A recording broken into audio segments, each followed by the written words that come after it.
Tonight, I am about to tell you something most Christians are never prepared to hear, and it may change how you see your own soul forever. Dear brothers and sisters, imagine a quiet church at midnight, the air still, the faint glow of candlelight flickering against the walls, a place that feels safe, sacred, untouched by the chaos of the world outside. And yet in that silence, there is a truth so heavy it cannot be ignored, because not every soul who walks through these doors walks in the light they believe they carry, and not every prayer spoken reaches heaven the way we assume. For there is a danger far deeper than unbelief, far more hidden than open sin, a danger that lives quietly within routine, within habit, within a faith that looks alive on the outside but is empty at its core. And what you are about to hear is not about those who reject God, not about those far from the church, but about those who believe they are closest, those who sit in the pews, those who say the words, those who think they are safe. Daniel stood there in the dim light, his voice uncertain as he tried to hold on to the comfort he had always believed in. And he said softly that he attended every Sunday, that he prayed, that he followed what he thought was right. And for a moment it sounded like a life built on faith. But the silence from Father Michael did not feel like reassurance. It felt like something deeper, something heavier. As if the answer Daniel expected was not the truth he needed to hear. And the priest finally spoke with a calm but piercing tone, asking not what Daniel did on the outside, but what had truly changed within him. And the question lingered in the air, because it was not about attendance, not about routine, not about the appearance of belief, but about the condition of the heart. And Daniel hesitated, realizing that for the first time he did not know how to answer. Because what if the life he thought was strong in faith was only a reflection and not the real thing?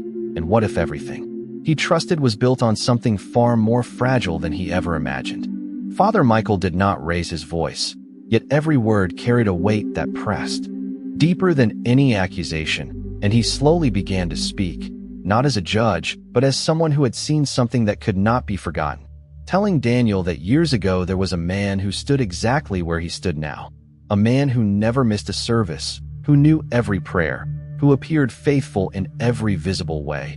And yet something was missing beneath the surface, something hidden even from himself. And the priest described how that man believed he was at peace, believed his soul was secure, until the moment came when everything was revealed not by what he said, but by what he had become, because faith that lives only in words does not survive when truth is uncovered.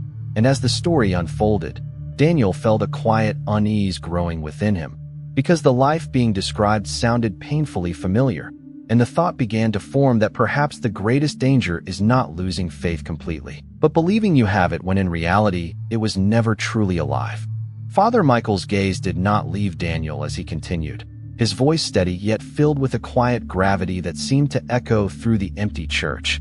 And he explained that when that man's life was finally brought into the light, it was not his actions that spoke the loudest, but the absence of true transformation, because everything he had done was built on repetition without surrender, on routine without repentance. And the priest described how there was no sudden realization, no dramatic moment of correction, only a stillness where truth became undeniable, a moment where what had been hidden beneath years of outward faith was revealed as unchanged, untouched, unmoved.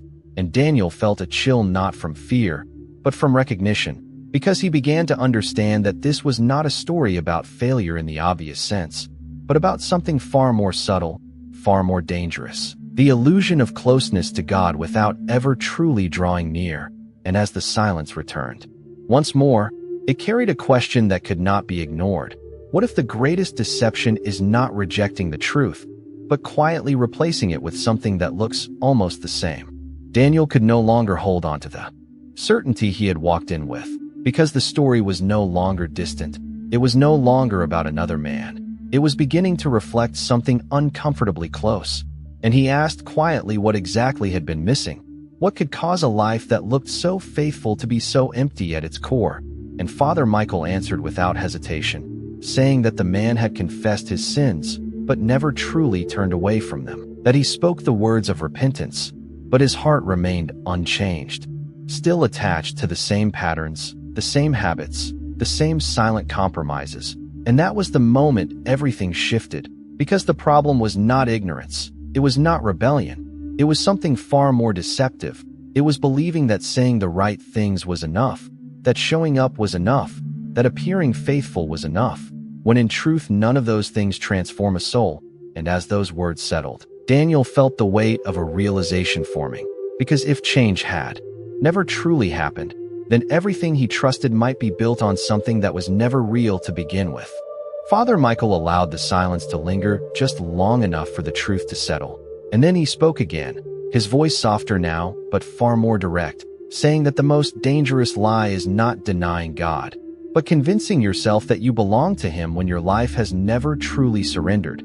Because there is a difference between knowing about faith and being transformed by it, a difference between repeating prayers and being changed by grace. And he explained that many souls do not drift away in obvious rebellion. They remain close to the surface, close to the church, close to the language of belief, yet their hearts remain distant, untouched, unchanged, and that distance is not always visible until it is too late to pretend otherwise.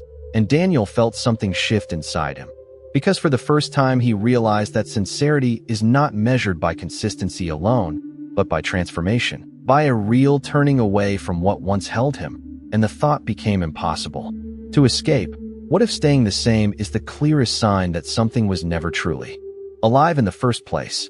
Father Michael stepped closer, his eyes steady, not filled with judgment, but with a truth that could not be softened.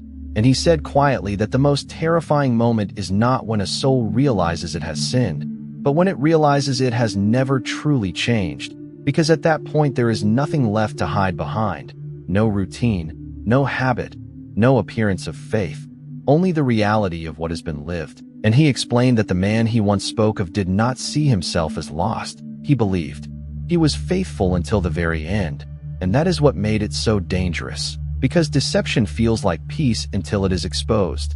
And Daniel felt his chest tighten as the words sank deeper, because he understood now that the greatest risk is not failing openly, but succeeding in convincing yourself that you are right with God when nothing inside you has been transformed. And in that moment, the silence in the church no longer felt calm. It felt like a mirror, reflecting a question that could not be ignored. What if everything you trust about your faith has never truly been tested at all? Father Michael let the weight of his words settle before he continued. And this time his voice carried something different, not just warning, but a quiet invitation, as he explained that the truth, no matter how unsettling, is not given to condemn but to awaken, because the very fact that a soul can recognize its emptiness means it is not beyond grace. And he told Daniel that God does not seek perfect people, but honest hearts, hearts willing to see what is real, to turn away from what is false, and to begin again with sincerity, not appearance. And for the first time that night, something shifted in the air, not lighter, but clearer, as if the darkness was no longer hiding anything. And Daniel realized that the danger was never the end of the story. It was the beginning of understanding, because real faith is not built on what you say or what you show, but on what you are willing to surrender. And in that moment, the silence no longer felt like judgment. It felt like a door, quietly opening, waiting for a decision that only he could make. Daniel remained still, the quiet of the church no longer comforting but deeply revealing, as if every thought he had avoided was now standing clearly before him. And Father Michael spoke one final time, not with urgency, but with a calm certainty that carried even more weight, saying that every soul eventually faces a moment when illusion can no longer hide truth, when what is real becomes unmistakable. And that moment does not begin at the end of life. It begins now, in the choices no one else sees, in the honesty of the heart, in the willingness to let go of what only appears right and reach for what is truly real. And Daniel understood that this was not about fear anymore. It was about clarity, about seeing his life without the comfort of assumptions. And as he stood there, he realized that nothing outside had changed, yet everything within him had shifted, because the question was no longer whether he believed, but whether his faith had ever truly transformed him. And in that stillness, the answer was closer than he had ever allowed himself to see.